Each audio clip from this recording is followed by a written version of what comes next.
flight. Right. I have one question. Is there like a specific angle of downward tilt you have to fly at to 3 degrees? 3 degrees yes. For the curvature of the Earth? For the Earth? Because, yeah. We just fly over the troposphere. Really? But do you have to keep like kind of going down? Because no, you actually have to go something. Twice. Really? Because I was reading some stuff on the flat Earth that made a lot of sense. Have you looked into it? I was reading a lot of stuff on the flat Earth. Okay, yeah. True. That's true? Yeah. Okay, alright, cool. Alright, God bless, brother. Alright, have a good one. You too. I was an airline pilot for Delta for 26 years. A pilot's primary flight instrument is his artificial horizon, which he has to be maintained level to keep from climbing and descending. From a cockpit, weather permitting, I could see hundreds of miles in all directions, viewing cities connected by roads across the flat plain as far as the eye could see. If a pilot is flying around the curve of the Earth, then he should be dipping the nose down, and every 5 minutes he should be dipping the nose down to stay around the curve.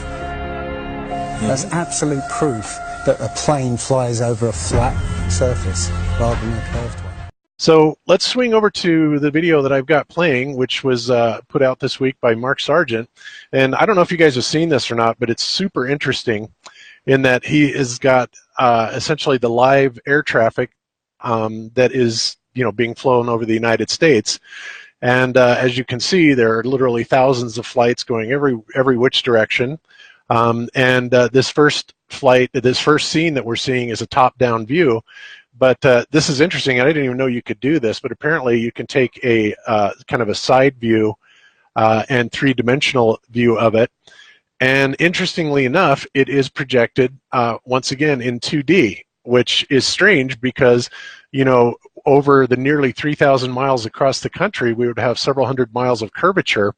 And yet, nevertheless, it's still projected in a flat plane. And in addition to that, you also have all of the planes at flight level, completely flying level and not following any curvature or anything like that. So as Mark posits the question here, why?